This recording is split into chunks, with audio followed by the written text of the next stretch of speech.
Bismillahirrahmanirrahim. Assalamualaikum warahmatullahi wabarakatuh. Bagaimana kabar anak-anak sekalian? Semoga dalam keadaan sehat walafiat. Sebelum kita melanjutkan materi kita pada pertemuan kali ini, ada baiknya kita berdoa terlebih dahulu. Bismillahirrahmanirrahim. Rabbana zidna ilman warzuqna fahman. Adapun tujuan pembelajaran kita pada pertemuan kali ini yaitu menjelaskan makna isi Asmaul Husna Quran surah Al-A'raf ayat 180, Quran surah Al-Infitar ayat 6, Quran surah Al-An'am ayat 82, Quran surah Az-Zariyat ayat 58, Quran surah Ali Imran ayat 9, Al-An'am ayat 115, Al-Hadid ayat 3 tentang Asmaul Husna dengan menggunakan ayat. Sebelum kita membahas satu persatu, ada baiknya kita mengaji terlebih dahulu. Mengaji bersama, silahkan lihat Al-Qurannya masing-masing. Auzubillahiminasyaitonirrajim. Bismillahirrahmanirrahim. Huwallazi la ilaha illahu alimul ghaibi wasyahadati huwar rahmanur rahim. Huwallazi la ilaha illahu al-malikul quddus salamul mu'minul muhaiminul azizul jabbarul mutakabbir.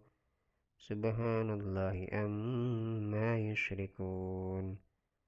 Huwallahul khaliqul bari'ul musawwiru lahul asma'ul husna. Yusabbihu lahu ma fis samawati wal ard. Wa huwal azizul hakim. Sadaqallahul azim. Baik, tentang Asmaul Husna. Apa itu Asmaul Husna? Jadi secara bahasa, Asmaul Husna itu adalah nama-nama yang indah dan baik.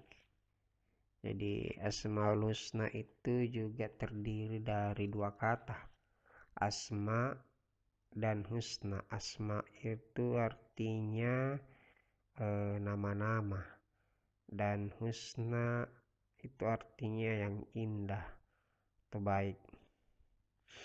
Kemudian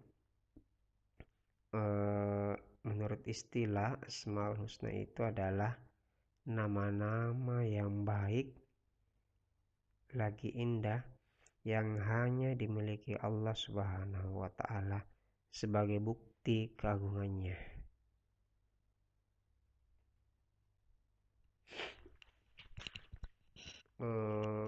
Kemudian dalam sebuah hadis dikatakan innallaha tis'atan wa tis'ina isman mi'atan illa wahidan innahu witrun yuhibbul witra man hafidhaha dakhala jannah. Sesungguhnya Allah Subhanahu wa ta'ala memiliki 99 nama. Dia ganjil dan mencintai yang ganjil. Barang siapa yang menghafalnya, maka ia akan masuk surga. Kemudian hadis yang lain, an Abi Hurairah radhiyallahu anhu anna Rasulullah sallam innallaha tis'atan wa tis'ina isman wa mi'atan wa illa wahidan man ahsaha dakhalal jannah. Rawal Bukhari. Dari Abu Hurairah radhiyallahu anhu, sesungguhnya Rasulullah sallallahu alaihi wasallam bersabda, sesungguhnya Allah mempunyai 99 nama, 100 kurang 1. Barang siapa yang menghafalkannya, maka ia akan masuk surga. Dari hadis ini, mungkin anak-anakku sekalian berpikir bahwa ya dengan menghafal hadis ini ya kita akan masuk surga. Gampang sekali masuk surga ternyata. Hanya dengan menghafalkan hadis ini, apakah kita masuk surga hanya menghafalkan 99 nama Asmaul Husna. Ya, jadi tentu saja tidak ya anak-anak sekalian, karena menghafalkan Asmaul Husna itu harus juga diiringi dengan menjaganya, baik menjaga hafalannya dengan terus-menerus maupun menjaganya dengan menghindari perilaku-perilaku yang bertentangan dengan sifat-sifat Allah Subhanahu wa taala, yaitu Asmaul Husna. Mungkin seperti itu. Kemudian apa dalil nakli Asmaul Husna? Dalil nakli itu maksudnya dalil atau dasar dari Al-Quran atau hadis. Adapun dalilnya itu walillahil asmaul husna fada'u biha wadharul ladzina yulhiduna fi asma'ihi sayajzauna ma kanu ya'malun. Artinya, dan Allah Subhanahu wa taala memiliki asmaul husna, maka bermohonlah kepadanya dengan menyebut nama-namanya yang baik itu, dan tinggalkanlah orang-orang yang menyimpan dalam menyebut nama-namanya. Nanti mereka mendapat balasan terhadap apa yang mereka kerjakan. Kemudian ayat yang lain, Allahu la ilaha illahu lahul asmaul husna. Dialah Allah, tidak ada Tuhan selain Dia yang mempunyai nama-nama yang terbaik. Kemudian pembahasan kita kali ini tidak membahas semua 99 nama, tapi hanya beberapa saja ya. Kita antara Al-Karim, Al-Wakil, Al-Jami, Al-Adl, Al-Akhir, Al-Matin, dan Al-Mu'min. Apa arti dari kesemuanya ini? Apa makna dari Asmaul Husna ini? Al-Karim, Al-Wakil, Al-Jami, Al-Adl, Al-Akhir, Al-Matin, dan Al-Mu'min. Mari kita lihat persatu. Al-Karim. Al-Karim itu artinya apa? Al-Karim itu artinya Maha Mulia, Maha Pemurah. Maksudnya adalah Al-Karim itu dimaknai Maha Pemberi, karena Allah Subhanahu wa taala senantiasa memberi, tidak pernah terhenti, tidak pernah berhenti pemberiannya. Seperti itu, makanya dinamakan Al-Karim, Maha Mulia atau Maha Pemurah. Kalau kita biasa lihat mungkin ya di sekitar kita ada orang suka memberi, tetapi ya ada saatnya mungkin dia berhenti memberi. Apakah karena ada sesuatu, apakah kurang uangnya misalnya, ataukah ada lagi tidak bagus hubungannya, mungkin ya faktor-faktor eksternal atau internal bisa menyebabkan pemberian seseorang terhadap orang lain mungkin bisa terhenti. Tetapi Allah Subhanahu wa taala tidak seperti itu, terus menerus memberikan pada hambanya. Kemudian dalil, apa dalilnya, apa landasannya sifat Asmaul Husna ini, Al-Karim itu ya ayyuhal insanu ma gharraka birabbikal karim. Artinya, hai manusia, apakah yang telah memperdayakanmu terhadap Tuhan yang Pemurah.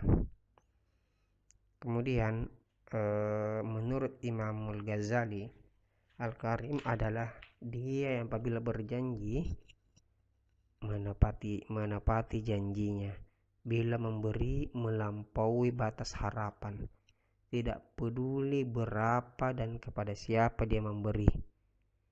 Jadi Allah tidak memperdulikan siapa dia beri, baik itu non muslim maupun muslim, dia memberi, tidak pandang agamanya apa.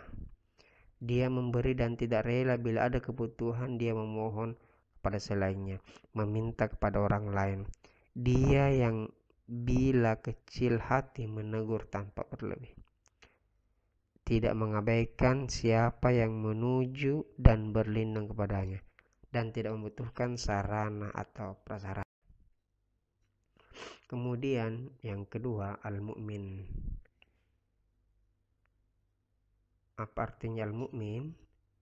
Yaitu maha memberi keamanan dan maha terpercaya. Apa landasannya? Alladzina amanu walam yalbisu imanahum bizulmin ulaika lahumul amnu wahum muhtadun. Orang-orang yang beriman dan tidak mencampur-adukan iman mereka dengan syirik, maka itulah orang-orang yang mendapat rasa aman dan mereka mendapat petunjuk.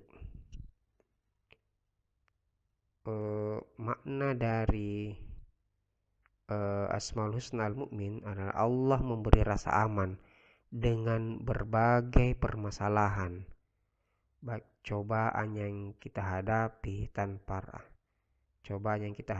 tanpa rasa aman, kita akan merasa gelisah, takut, cemas. Itu makna dari al-mu'min.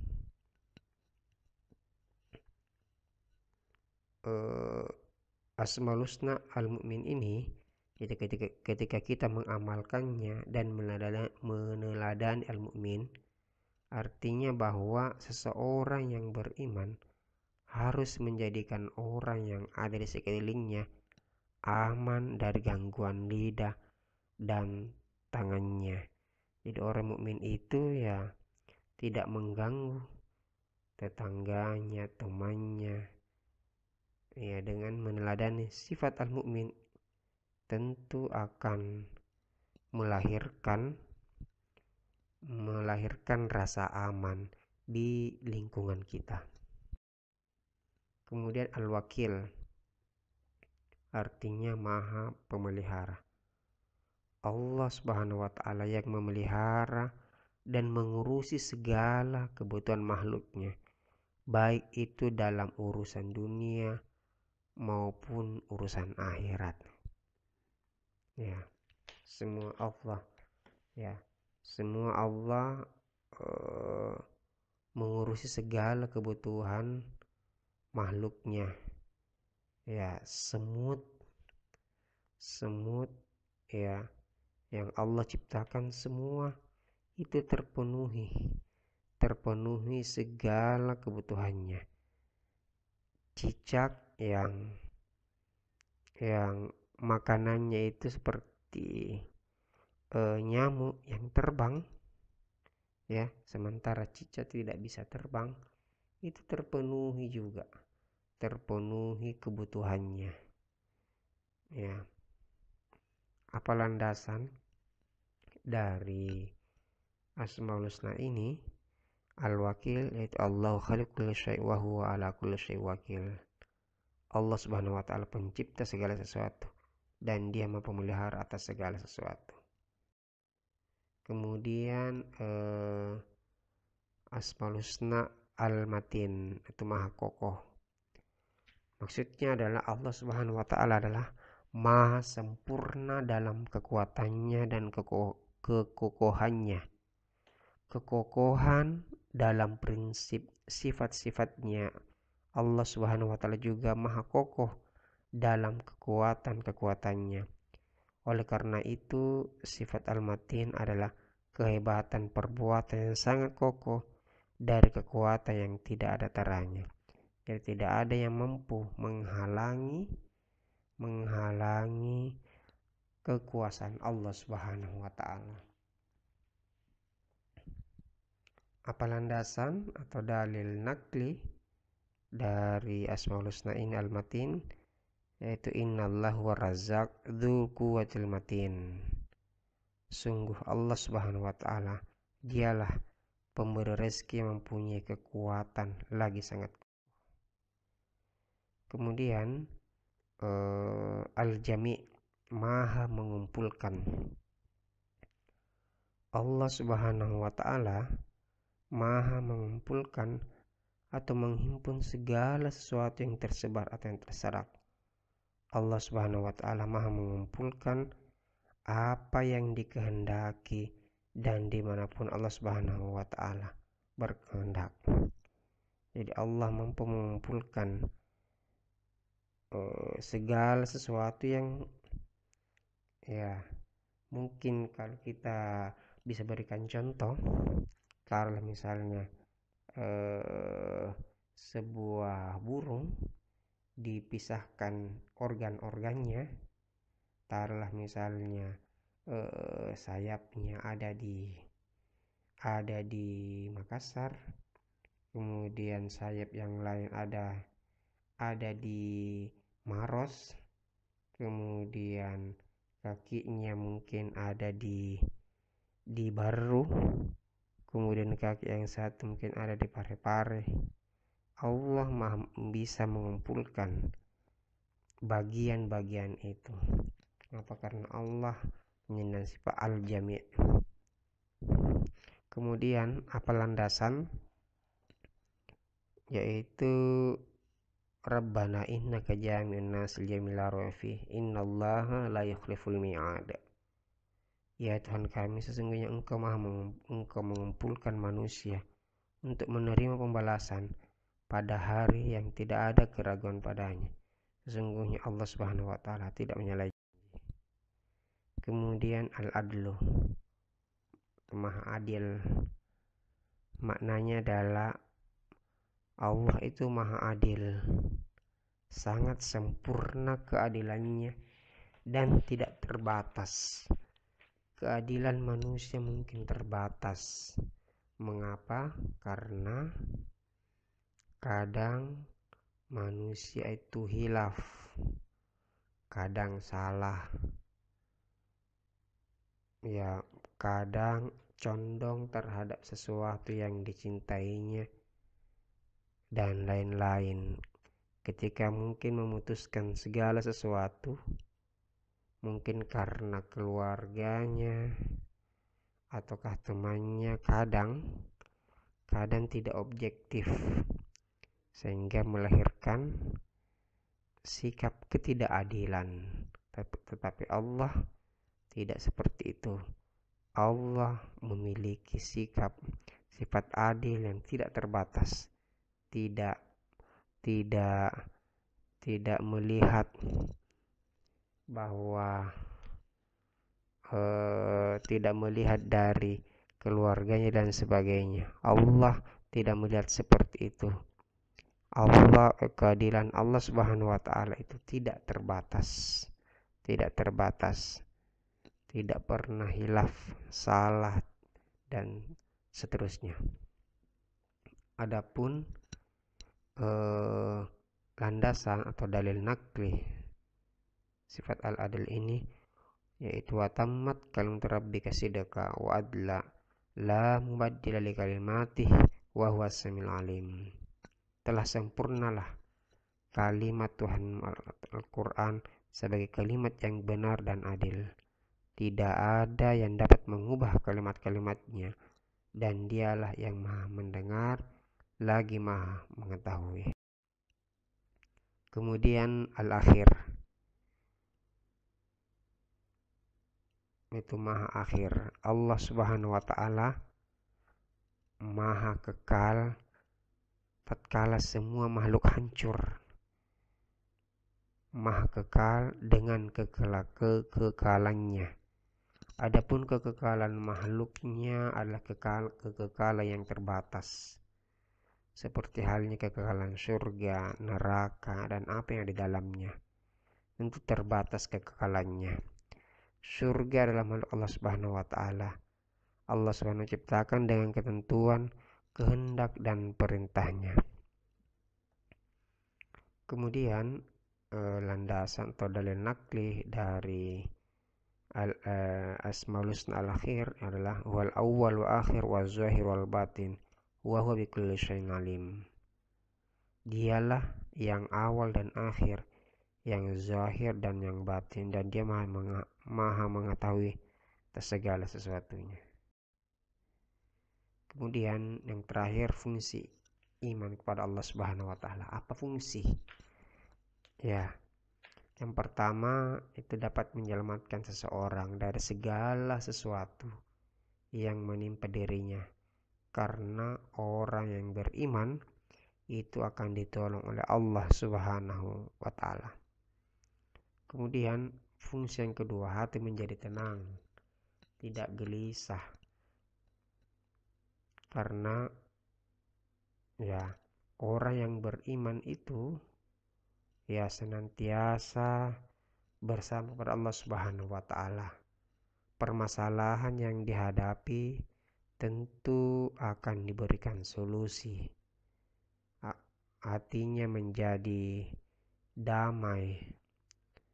Permasalahan yang dihadapi tentu akan ada solusi yang diberikan Allah Subhanahu wa taala kepadanya. Kemudian dapat mendatangkan keuntungan. Karena orang yang tidak beriman akan selalu berada dalam kerugian. Kemudian sebagai pengendali perilaku yang dilarang oleh Allah Subhanahu wa taala. Ketika kita beriman kepada Allah Subhanahu wa taala, tentu kita merasa bahwa Allah melihat kita. Ketika kita berprinsip seperti itu, maka itu sebagai alat kontrol ketika kita berperilaku. Ketika kita ingin berperilaku yang dilarang oleh Allah Subhanahu wa taala, tentu itu sebagai pengendali sehingga kita tidak jadi melakukan hal-hal yang dilarang oleh Allah Subhanahu wa taala. Kemudian fungsi berikutnya itu mendorong seseorang dalam beribadah kepada Allah Subhanahu wa taala. Kemudian sebagai penyesuaian diri bahwa pada hakikatnya manusia adalah lemah dan tidak berkekuatan jika dibandingkan dengan Allah Subhanahu wa taala. Kemudian dapat mempertebal keyakinan akan kekuasaan dan keesaan Allah Subhanahu wa taala. Mungkin demikian penjelasan tentang Asmaul Husna dan fungsinya. Fungsi beriman kepada Allah Subhanahu wa taala. Jika ada pertanyaan, silahkan kita diskusikan di Telegram. Dan saya akhiri dengan ucapan wabillahi taufiq wal hidayah. Wassalamualaikum warahmatullahi wabarakatuh.